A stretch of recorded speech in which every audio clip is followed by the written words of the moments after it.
Good morning and a very warm welcome to Breakfast News on Rajya Sabha TV. I'm Tina Jha. Let's begin with the top stories first. We'll know in just a few hours whether Scotland remains part of the UK or not, counting on the historic Scotland referendum underway after an 89% voter turnout. Islamic State militants released new video of a British hostage in captivity as US President Barack Obama readies for armed action against the group in Iraq and Syria. China to invest $20 billion in India as part of a 5-year trade and economic development plan. Prime Minister Modi and President Xi agreed to widen strategic partnership. And all set at ancient South Korea for the start of the 17th Asian Games this evening. High hopes from India despite a tough draw in most events.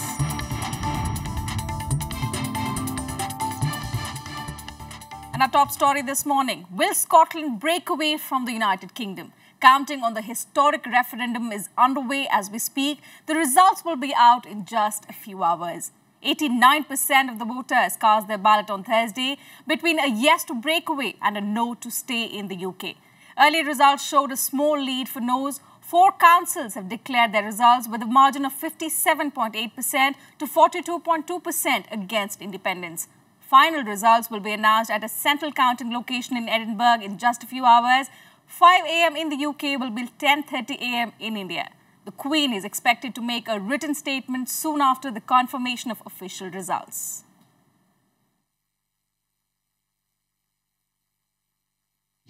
We hope that we will be in a position to make our announcement by around 5 a.m. and that may vary depending on the events of the evening and the volume of ballot papers we receive from polling stations. Decision day for millions of Scots who voted on Thursday at the end of the 2-year referendum campaign. A stream of voters started arriving at the 2,600 polling stations since early morning. The ballot boxes will be taken to 32 regional centres for counting for the result that will be declared on Friday morning. The question on the ballot paper is simply, should Scotland be an independent country? Yet it has divided Scots during months of campaigning.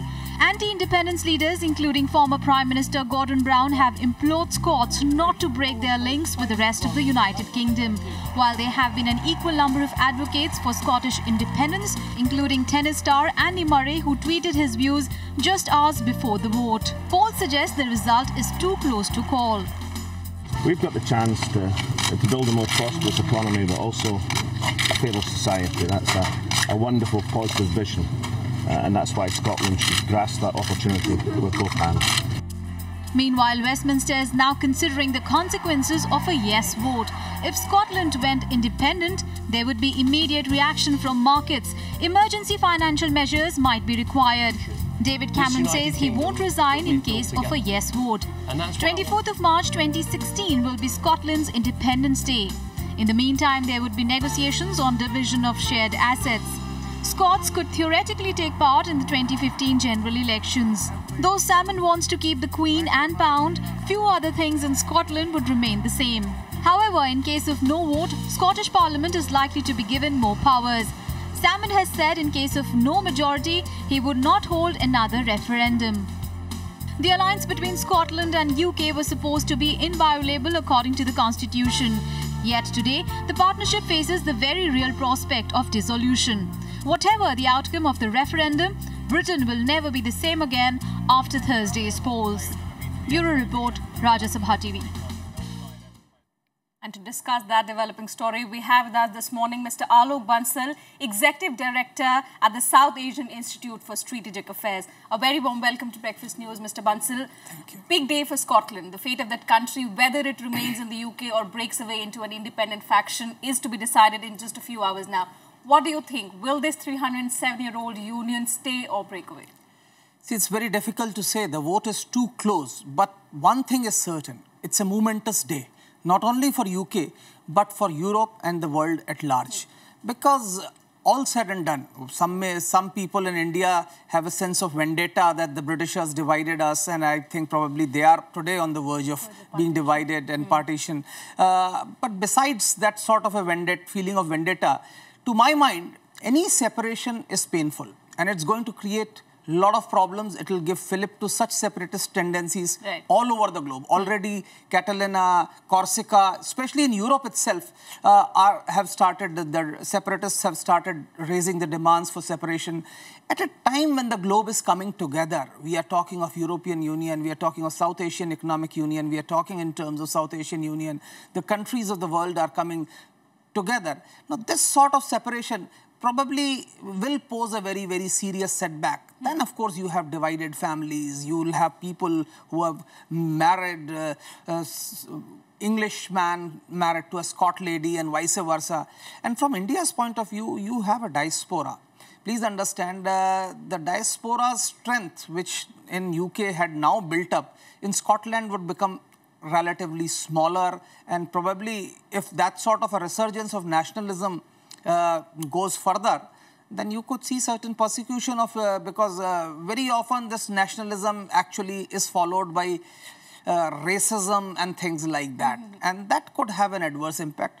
From the point of view of UK, Scotland is extremely rich in natural resources, especially the North Sea oil issue will come into debate as to who will have it, because though there are unclosed laws on how the offshore oil resources must be, who should own them, but there is likely to be a problem. It may probably reduce the resources available within. And there's uncertainty about which way the economy is going towards, which currency is Scotland going to have, will it be part of the European Union or not? These are questions which remain unanswered. Absolutely. I think for currency now, the latest what we hear is that they have said that they will continue with the pound. Besides, of course, the Queen, of course, they have said that they will have, the Queen will remain as the Queen of Scotland. So that is there. But one of the biggest fillip to Scottish independence movement has been that they have been trying to say that we are so rich in resources and we are so well endowed by the nature that we could be a welfare state like Norway, Sweden or Denmark, the Nordic states. And they feel that the population and the resource ratio is similar. And they feel that if they are separate, they'll probably be better off. That may possibly well be the case. But if that happens, firstly, Scotland would be a minor country in the... In whichever case, if Scotland decides to stay with the UK or if it decides to have an independent nation of its own, in whichever case, it's going to change the course of the United Kingdom. Undoubtedly. United Kingdom's power, which has diminished considerably since Second World War, will be further diminished. And thereafter, it will be just a relic of its glorious past. Because once Scotland leaves, there is nothing stopping Northern Ireland or tomorrow Welsh also demanding separation or autonomy. And this is a gradual process. And that's what I'm saying, that this could trigger a series of events which could probably contribute towards unraveling of United Kingdom. And probably you might again see just England around, floating around there. One thing that everyone's talking about is the liberal manner in which the referendum has been conducted in Scotland. Is there a message there for India as well? I don't think so. I think the conditions are different. And when we look at Scotland, please understand it, there is a history of it. In fact, if you go 300, 400 years back, there were frequent fights. We have all read about King Bruce and Spider, the story which we probably all studied, the King Bruce of Scotland, who actually won back bulk of Scotland, defeating the English. So, but thereafter, for 307 years, the King of Scotland, King of England remained the same and the Union flourished. I think there was no question of nationalism and UK became a part of European Union. So national identity actually in the security context became actually irrelevant to a very great extent because none of the members of the European Union are contesting each other as far as the boundary or the security issues are concerned. There may be certain economic other issues. But for other countries which are in Asia, the nationalism, the security, the boundary, the Westphalian state is still very, very relevant. And I think it is a process which comes with time. I think that sort of a stage has not been reached. Europe is a very, very different case. Firstly, Europe does not have multi-ethnic nation states today. In fact, almost all multi-ethnic nation states have broken up in Europe. If you look at Czechoslovakia, Yugoslavia, etc. So I don't think so. It will be taking things too far off. But there is no doubt that if Scots break free, there will be a fillip to various separatist movements, especially in Europe. and maybe some sympathetic fervor will be there even in other places. Yeah, because there are a number of experts who've already started reading too much into it and suggesting that, India should take a lesson from that. What do you think about David Cameron's position? If Scotland goes with the yes vote, what is going to be his position in the United Kingdom? See, his position will weaken, there's no doubt about it, and history will record him as the person who actually led to the disintegration of UK. And please understand, what were the circumstances will not be remembered, maybe a few decades down the line, but everybody will remember that it was his prime ministership. But did he have a choice? But he allowed the Liberal referendum to take place, but could he have clung on to it and not allowed it? That would have been even more counterproductive, because then you would have really seen the resurgence of yes votes. Because the moment you try to clamp down in a society like UK that prevails today, where, as I said, once you had joined the European Union, the old concept of a nation state had weakened to a very great extent. That the feeling of nationalism, the militaristic representation of a nation state, which most of the European countries had, because till Second World War they all fought with one another, that has gone away. And in that sort of a scenario, this was bound to happen. And again, the last conflict in Europe, you could see Yugoslavia where it happened. The Serbia and Montenegro decided to continue for some time. But when the other countries started breaking apart, the surge of nationalism was so strong that even Montenegro and Serbia had to break. But this is what I am afraid, I am really worried about, that if Scots break free, that there will be a surge of nationalism, and that could probably see Northern Ireland, Welsh also in times demanding some sort of a separation. Right, but in the meanwhile, all eyes on Scotland. Thank you, Mr. Bansal, for joining us this morning and giving us your perspective. So the fate of Scotland to be decided in just a few hours from now. With that, we slip into a short break here. Still to come, 8 anti-Ebola workers killed in Guinea, even as the UN declares the virus a threat to international peace. That and much more on the other side. Do stay with us.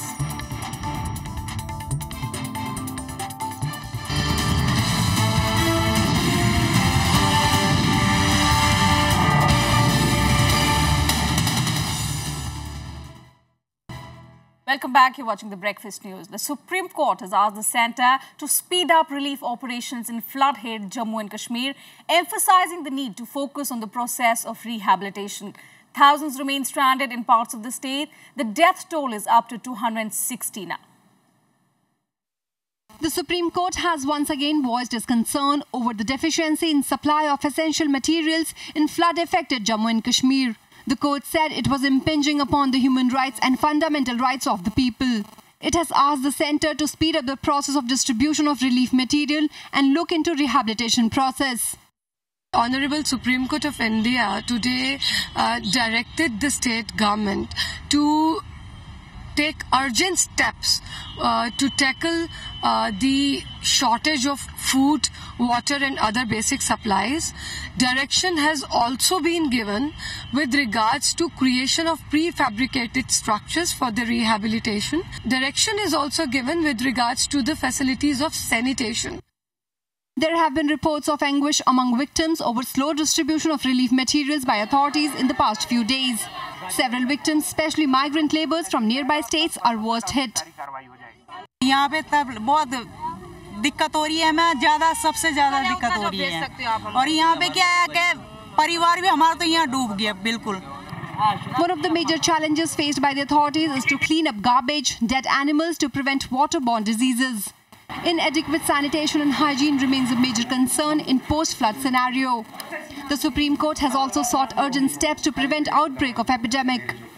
बहुत गाय भैंस live stocks बहुत death हुआ है, इन सबको हटाना है, इन सबको purify करना है, ब्लीचिंग पाउडर्स या फिनाइल से देना है, क्योंकि आज नहीं तो कल ये लोगों के अंदर में एक कुछ बीमारी फैलने के चांसेस है यहाँ पे. उसी पानी से लोग कपड़े धो रहे हैं, नहा रहे हैं, सब अपने अपने दुकान साफ कर रहे हैं, तो उससे भी बीमारियाँ फैल सकती है. Meanwhile, the Civil Secretariat opened after 11 days since the floods hit the valley. It is yet to become operational. Kashmir's state body has estimated a loss of close to 60,000 crore rupees in the floods. Parts of the state capital are still underwater as efforts continue to pump them out. With inputs from Kriti Mishra and Ravindra Sharon, Bureau Report, Rajya Sabha TV. And on to some world news now. Islamic State militants have released a fresh video showing a British hostage in captivity. The video is seen as another warning to the West after the US cleared arms for Syrian rebels against the Islamic State. President Barack Obama has expressed gratitude to the broad coalition of nationals joining the war against the group. Here's more. John Cantley, a British journalist and latest hostage to be paraded out by IS, forced to deliver the group's message. My name is John Cantley. I'm a British journalist who used to work for some of the bigger newspapers and magazines in the UK, including the Sunday Times, the Sun and the Sunday Telegraph. In November 2012, I came to Syria, where I was subsequently captured by the Islamic State.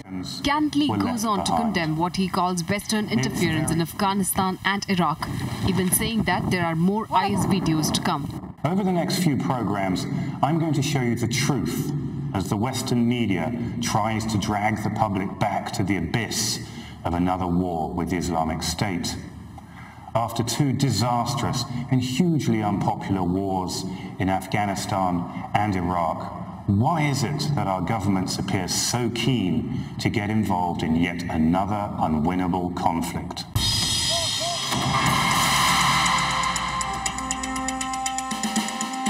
However, the fight against IS is on. US President Barack Obama acknowledged the international cooperation in wiping out the Islamic State. Today, the United States continues to build a broad international coalition to degrade and ultimately destroy the terrorist group known as ISIL. As part of the air campaign, France will join in strikes against ISIL targets in Iraq. 40 countries, including Arab nations, have now offered assistance as part of this coalition. But destroying ISIL will require more than military efforts alone. It will require political progress in the region and effective partners on the ground in Iraq and in Syria. IS has drawn growing attention for spewing brutal propaganda across social media in the past few weeks by releasing a series of beheading videos. The terror group continued to establish control over a belt of territory near the border with Turkey, expanding its strongholds further east in the provinces of Raqqa, which borders Iraq. Bureau Report, Rajya Sabha TV. And in a major boost to their ties, India and China signed 12 key agreements on infrastructure and railways after 3-hour-long summit-level talks between Prime Minister Narendra Modi and Chinese President Xi Jinping in New Delhi yesterday. As expected, the Chinese border incursions figured high on the agenda. Here's a report.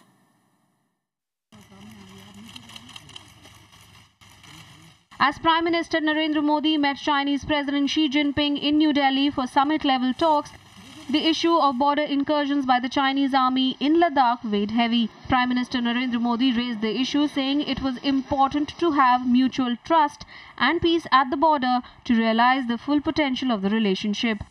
हम इस बात पर सहमत हैं कि सीमा क्षेत्र में शांति और स्थिरता हमारे आपसी विश्वास और संबंधों की नींव है।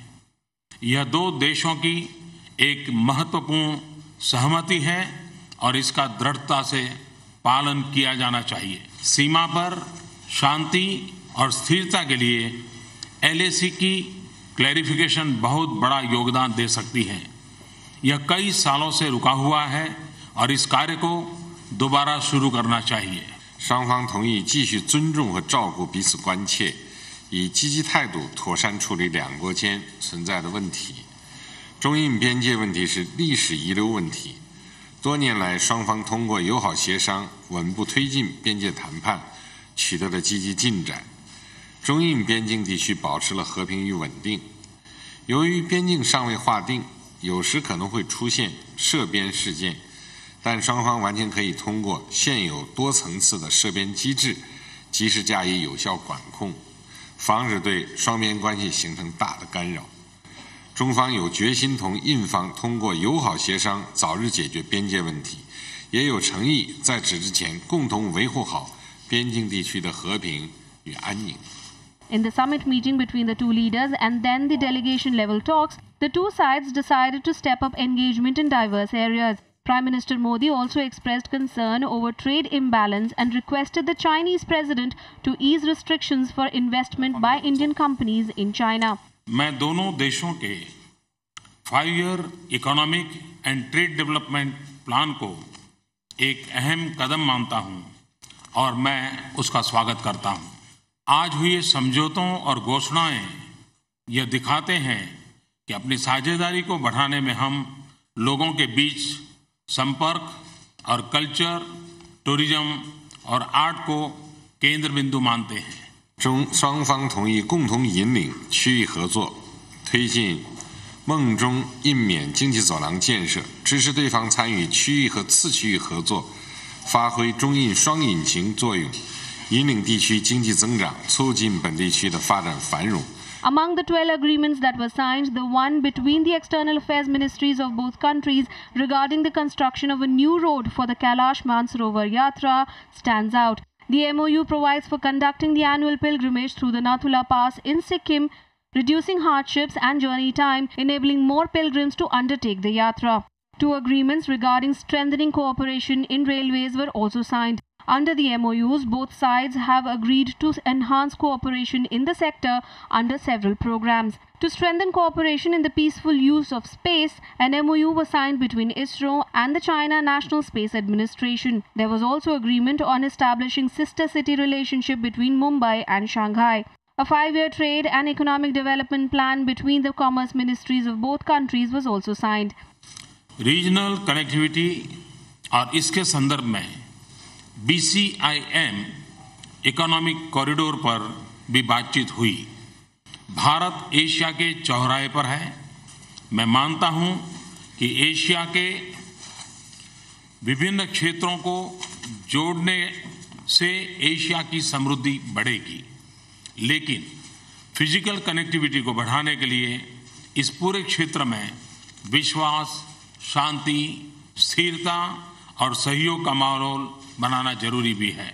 Underlining India's importance for China, President Jinping has invited Prime Minister Modi to visit China early next year.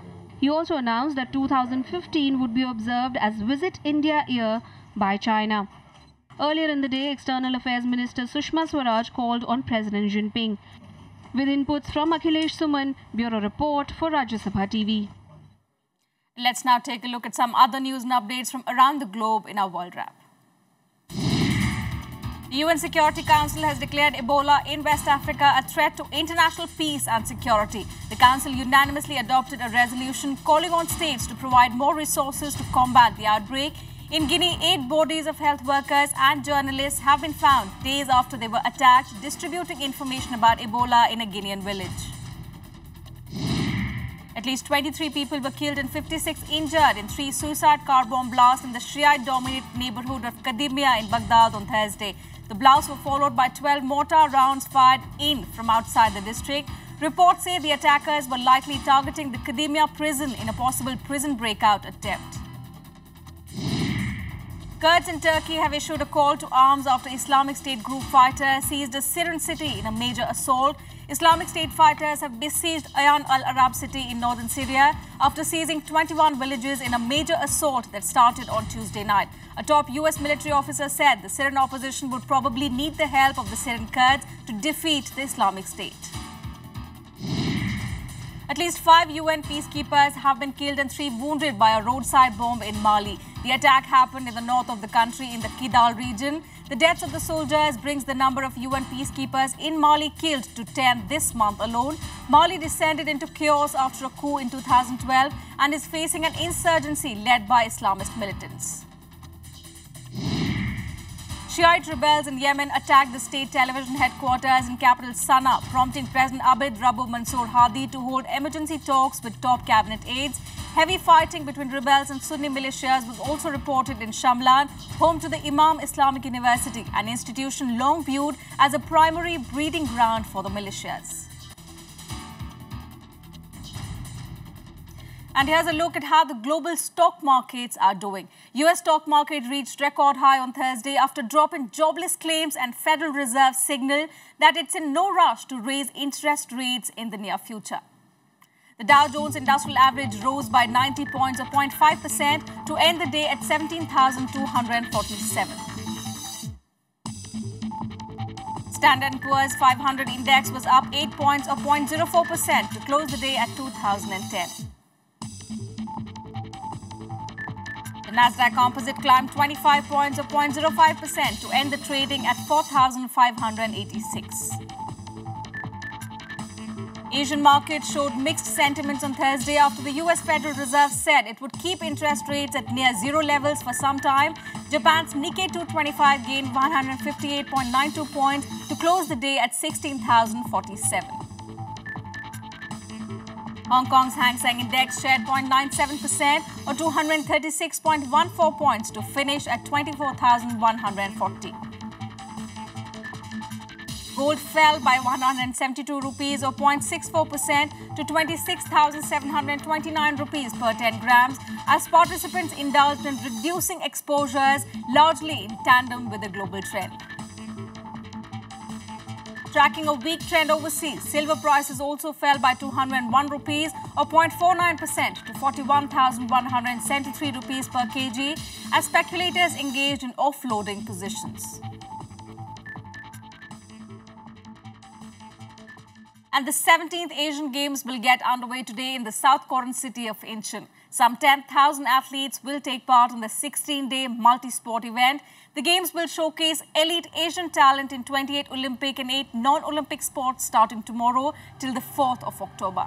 The Games are second only in scale to the Summer Olympics and will have a total of 439 gold medals up for grabs.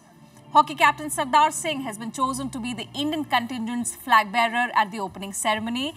India has sent a massive 622-member squad for the Games, including 541 competitors. India ranked 6th in the last edition of Asian Games in Guangzhou, China. 모든 준비는 끝났습니다. 저희 조직위원회에서는 마지막 순간까지 전 국민의 참여와 관심을 끌어내기 위해서 최선의 노력을 경주하겠습니다. And let's now get you some other sports news from around the world in the Sports Beat. Chess ace Vishwanathan Anand continued his sparkling form to carve out a clinical victory over Spain's Francisco Vallejo in their 4th round encounter at Bilbao Chess Masters Finals. The 5-time world champion beat Vallejo in 33 moves to open up a 4-point lead at the top. Anand will now play against Ponomorov in the 5th round match. Top seeds France have been drawn with Germany in the opening round of the 2015 Davis Cup World Group. Second seed Switzerland will play Belgium, while last year winners Czech Republic have been handed a draw against Australia. Meanwhile, Britain will host its first Davis Cup World Cup tie in 13 years, hosting the United States. European soccer's governing body UEFA has announced that Milan's San Siro Stadium will host the 2016 Champions League final. San Siro will be staging the final for the 4th time, the last being in 2001. UEFA also announced the 2016 Europa League final will be held at the St. Jacob Park in Basel. Everton marked their Europa League return with a dominant victory over German Wolfsburg at Goodison Park. Returning in the tournament for the first time since 2010, Everton beat Wolfsburg 4-1. In another match, Tottenham were held to a goalless draw against Partizan Belgrade in their Group C encounter. Well, that's all we have for you in Breakfast News. Thanks for watching and have a great day.